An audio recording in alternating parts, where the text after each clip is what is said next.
ॐ विश्वानि देव सवितर्दुरितानि परासुव यद्भद्रं तन्न आसुव। ॐ शान्ति शान्ति शान्ति। वसुदेवसुतं देवं कंसचाणूर्यमर्दनं देवकी परमानन्दं कृष्णं वन्दे जगद्गुरुं। श्री सद्गुरुदेव भगवान की जय।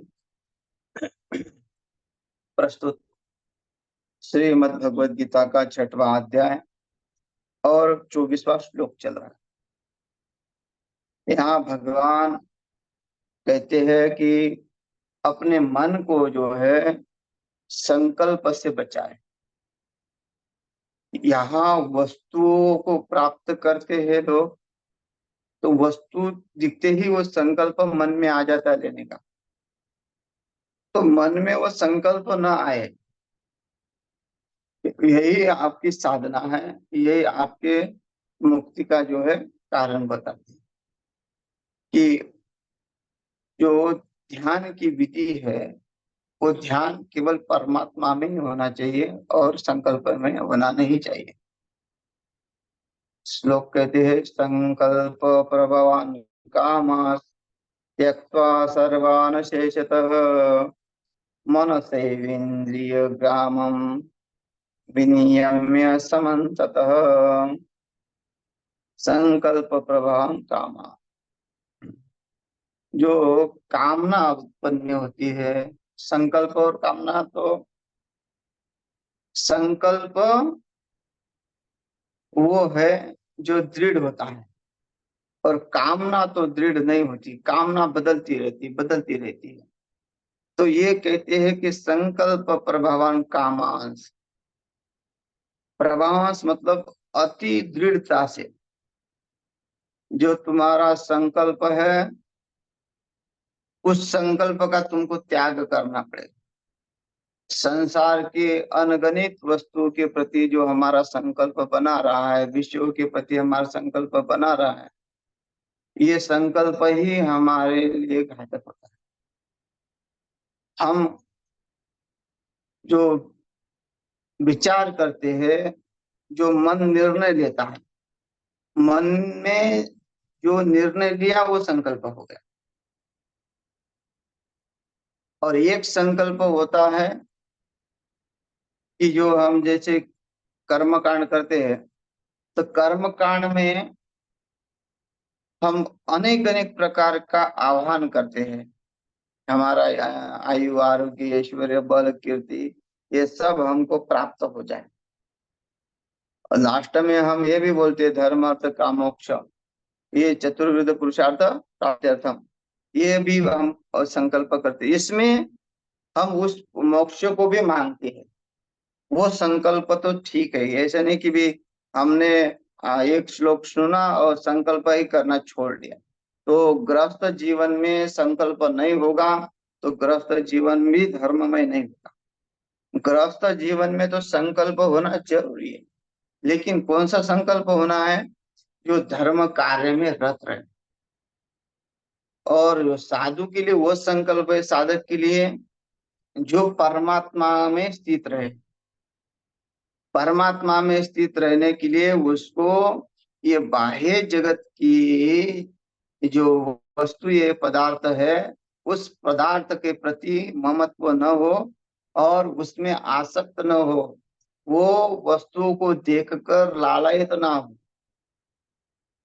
और वस्तु को देख के लालयित होगा, दूसरे की वस्तु दिखेगा तो उसके मन में संकल्प आएगा कि मेरा भी ऐसा होना चाहिए। जो जो दृष्टिगोचर होता है वो एक अंदर से इच्छा करता है, वाह बड़ा सुंदर है ये, मेरे पास होता तो कितना अच्छा होता। तो ये जो संकल्प है वो साधु के जीवन में नहीं। साधु का जीवन त्याग में होता है, अनासक्त होता है। त्याग में का मतलब होता है कि त्याग का अर्थ भी लोग जो है ना अलग ही लेते हैं, इसलिए साधुओं को बड़ी परेशानी होती है। भाई त्याग करना है, त्याग का मतलब होता है इनके पास कि तुम सब कुछ छोड़ के हमको दे दो और तुम जंगल की ओर निकल पड़ो। त्याग का मतलब होता है संकल्प का त्याग, इसके ऊपर जो है जोर नहीं देना। और त्याग वो है कि अनासक्त वाला त्याग, वस्तुओं को रहते हुए भी, सब कुछ रहते हुए भी, जैसे परमात्मा के पास सब कुछ है फिर भी अनासक्त है, किसी जीव पे वो आसक्त नहीं, आसक्त नहीं है। तो इसलिए वो त्याग और अनासक्त में फर्क है। अगर हम कहेंगे कि त्याग होना चाहिए, त्याग तो उसको पहले ही कर दिया, साधु बन गया, त्याग हो गया, घरदार का सबका त्याग कर दिया। अब धर्म का वो त्याग नहीं कर सकता, धर्म के लिए तो संकल्प करना पड़ेगा। धर्म के लिए भी संकल्प है ना।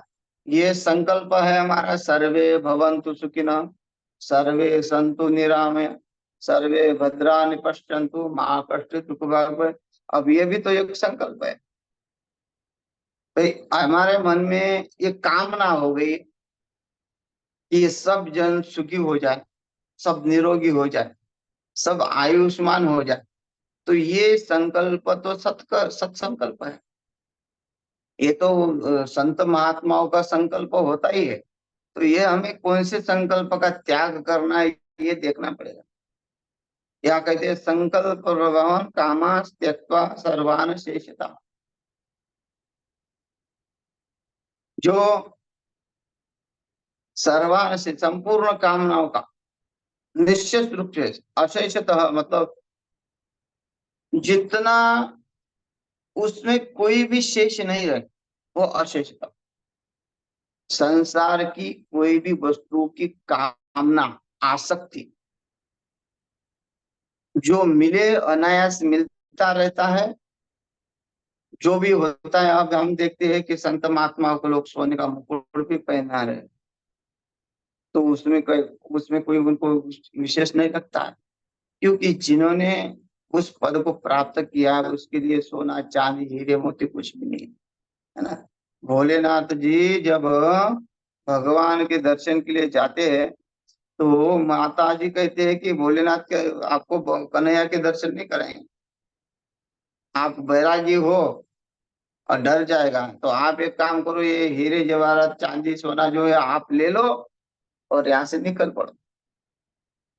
तो ये जो है उसमें वो आसक्त नहीं होते, उनके पास तो सब कुछ है। तो अगर वो होता तो वो उसी को लेके चलता, कोई होता तो। लेकिन नहीं, उनको एक परमात्मा में जो स्थित है, क्योंकि शिव जी विष्णु में स्थित है, विष्णु जी शिव जी में स्थित है, एक ही है दोनों, खाली नाम मात्र अलग है। तो ये अगर है ना, ले ले तेरे हीरे मोती ये हमारे किस काम के, ओ मैया मुखा दिखा दे मुख लाल का। तो ऐसे कहते हैं कि जो प्राप्त करना है वो प्राप्त वो परमात्मा ही है, वो उसी के लिए संकल्प करते हैं, दृढ़ संकल्प। और निश्चय मतलब सब कामनाओं का, जिससे अष्ट कोई भी जीवन में इच्छा नहीं रहे, क्योंकि ये इच्छा ही तो जन्म मृत्यु का कारण बनती है, कामना ये जन्म मृत्यु का कारण बनती है ना। अंश काले के मामेव स्मरण मुक्त कलेवरम, जो मन में कामना बनी रहे, दृढ़ होती है। कामना दृढ़ हो गई एक बार तो वो निकलती नहीं है। दुर्योधन के अंदर कामना हो गया, संकल्प दृढ़ हो गया उसका, तो ये संसार की कामना अगर करोगे तो ये जकड़ देगी। ये इससे छूटने के लिए हमको मन को समझाते हुए उस कामना को त्यागना पड़ेगा, और मन के द्वारा होगा। मन अगर तब तक जब तक उस वो चाहेगा तब तक इंद्रिया भी उसके साथ दौड़ेगी, क्योंकि इंद्रिया मन के आधीन है। तो मन ही सबसे बड़ा कठिन है। तो उस मन को जो है परमात्मा में स्थित रखना पड़ेगा। परमात्मा में हमेशा स्थित रखेंगे तभी वो कामना हमारी परमात्मा की रहेगी।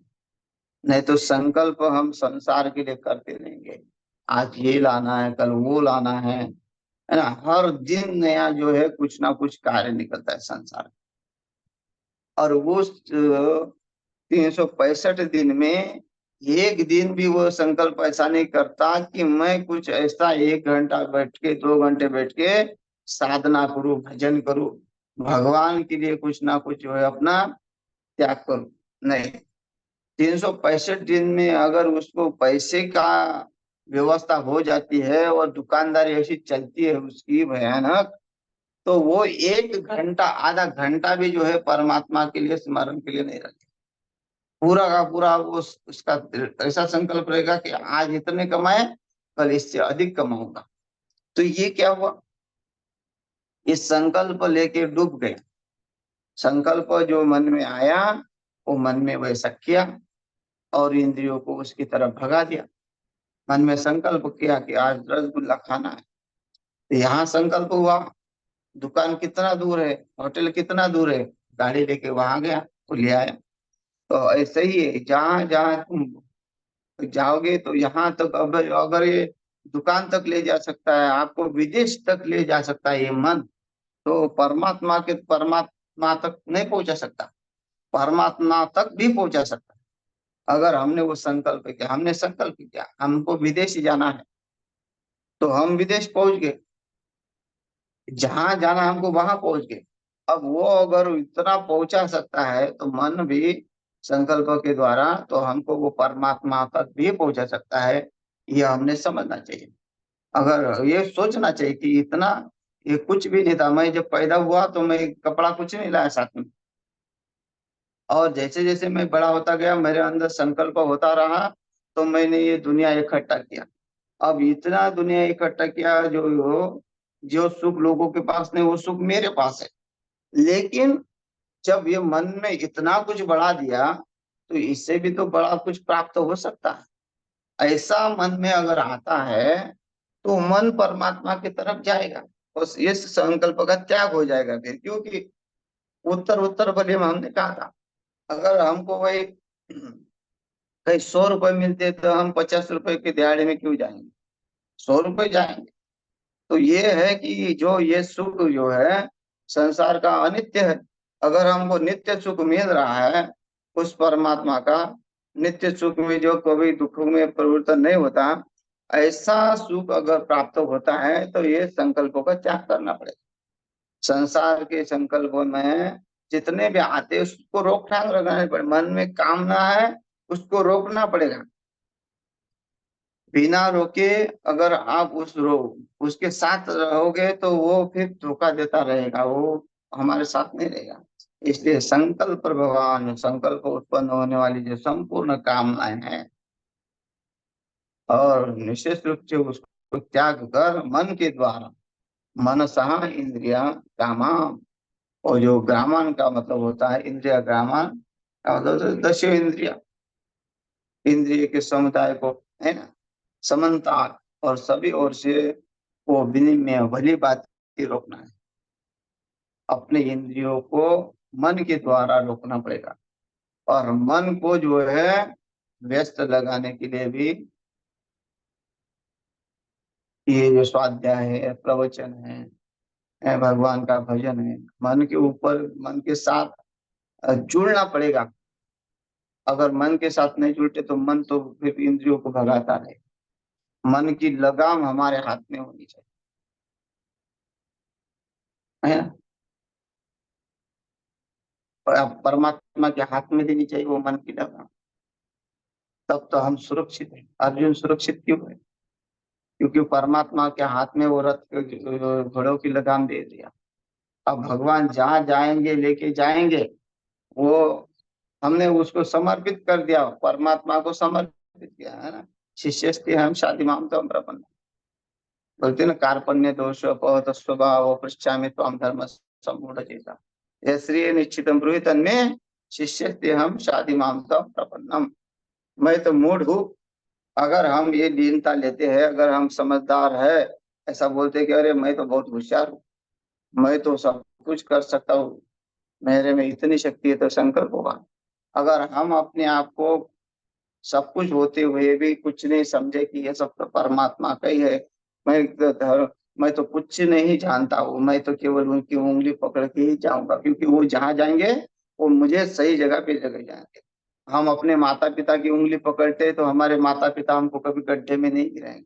संत महात्माओं की उंगली पकड़ेंगे तो संत महात्मा भी हमको कहीं भी गड्ढे में नहीं गिराएंगे। वो उसी मार्ग पे जाए। अगर हम अपने संकल्प से रहेंगे तो हमको हमारा मन जो है साथ नहीं दे। हमारा मन हमको डगमग डगमगाता रहेगा। इसलिए हमको किसी ना किसी का सहारा चाहिए, गुरुजनों का सहारा चाहिए। तभी उनके मार्ग में हम स्वस्ति पंथा मनुचर्यम सूर्य चंद्र मसुधाता पुनर्दता जानता समगमे मही। वो अगर हम संत महात्माओं के मार्ग पे चलते हैं तो वो हमारी कीर्ति सूर्य चंद्र जैसी उज्जवल कर देंगे। तो ये क्या है, हमारा जो त्याग है उसको, संसार का त्याग करके हमने उनकी उंगली पकड़ी। तो उस परमात्मा को देखो, अर्जुन क्या कहते कि मैं आपका हूँ, मैंने शिष्य थे हम, है ना। आप वो जो करोगे वो मैं करूंगा, आप जो कहोगे वो मैं करूंगा। हाँ, मैं क्या हूँ, कार्पण्य दोष प्रदोष स्वभाव, मैं कृपण हूँ। मैं अपने कल्याण के बारे में सोचता नहीं हूँ, क्योंकि संसार में इतना डूब गया हूँ। तो ये एक मैं, कृपण का मतलब तो कंजूस। कंजूस कंजूस तो अलग होता है, कृपण ये होता है कि जो खुद भी नहीं खाता और दूसरे को भी नहीं खिलाता। तो ये होता है ना कि जब हम अपना ही कल्याण नहीं कर सकते, दूसरे का कल्याण कैसे करेंगे। हमारा सर्वप्रथम कार्य होता है कि अपना का कल्याण के बारे में सोचे। अगर हम धर्म कार्य खुद नहीं करेंगे तो दूसरा कैसे करेंगे। लोग बोलते हैं, अपने बच्चों को साथ में लाते हैं और बच्चों को कहते हैं बेटा पैर पढ़ो, और वो भी लड़का मुख की तरफ देखता रहता है कि पैर पढ़े कैसे पढ़े। क्योंकि भाई तुम बेटे को साथ में ले आ रहे हो, ले आओ, और तुम खड़े रहो और उसको कहोगे पैर पड़ेगा तो वो नहीं पड़ेगा। तुमको खुद पैर पड़ना पड़ेगा तभी वो अपने आप इसलिए धर्म करोगे तो धर्म कर तुम्हारा अनुसरण करेगा। तुम्हारे लोग जो तुम्हारा अनुसरण करेगा, यदि दाचरति श्रेष्ठ तथा देवेतरो जन, है ना।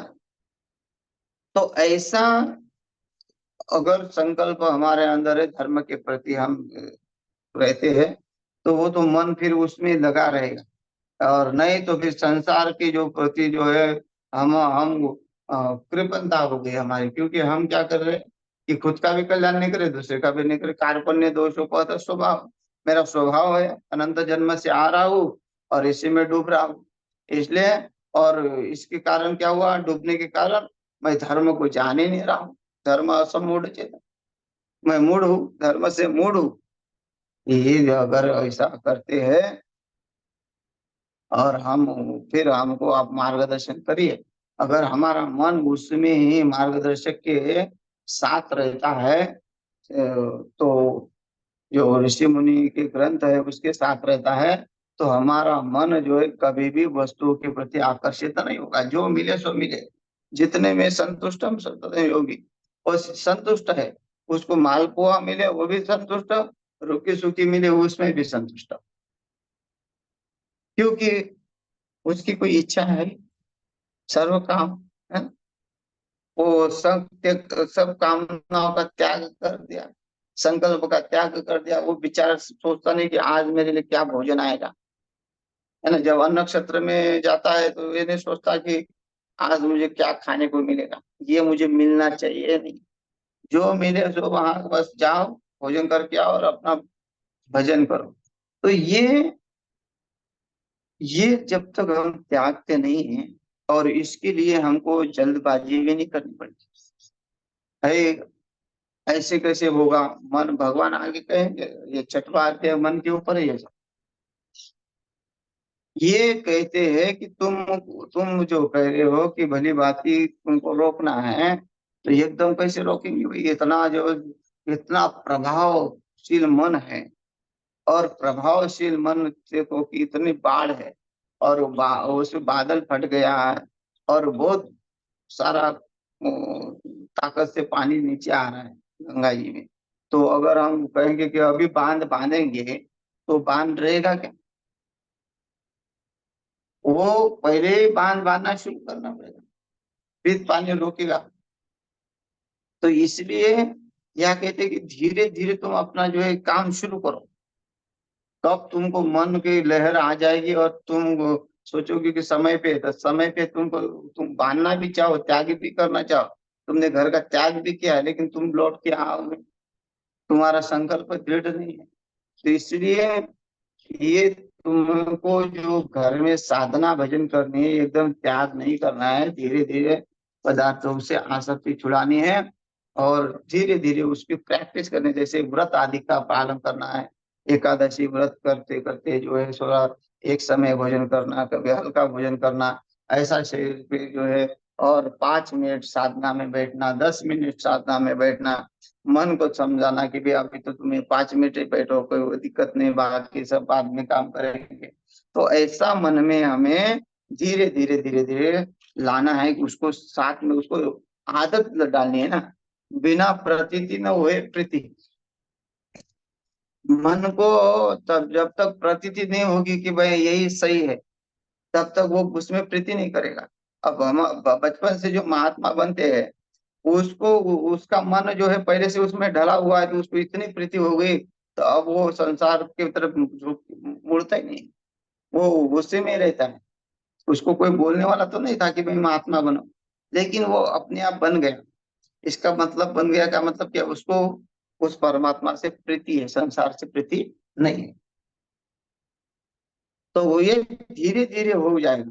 साधना में तुम पहले शुरुआत करो, ध्यान की शुरुआत करो, ध्यान में 5 मिनट बैठो, अपने दोनों भ्रुकुटी के मध्य में जो है अपने में ध्यान केंद्रित करो, ओम का जप करो, और 5 मिनट जो है थोड़ा सा हल्का सा प्राणायाम करके अपने ध्यान में बैठ जाओ। और धीरे धीरे धीरे धीरे जो प्रैक्टिस होती रहेगी, आपका मन जो है लगता रहेगा। लेकिन उसके लिए संयम चाहिए, खान पीन जो है बहुत हल्का चाहिए। तो ये सब नियम है। तो यहाँ कहते हैं भाई क्रम से होगा, जल्दबाजी मत करो। शनि शनि रूप रूप रमेत बुद्ध्या धृति गृहीतया आत्मा संस्थ मन कृत्वा न किंचित अपि चिंतये। शनि शनि शनि से मतलब धीरे धीरे, क्रम क्रम से। जो अभ्यास करता हो, जो साधक है, वो मन के संकल्पों को रोकने के लिए वो उसमें अभ्यास करता है।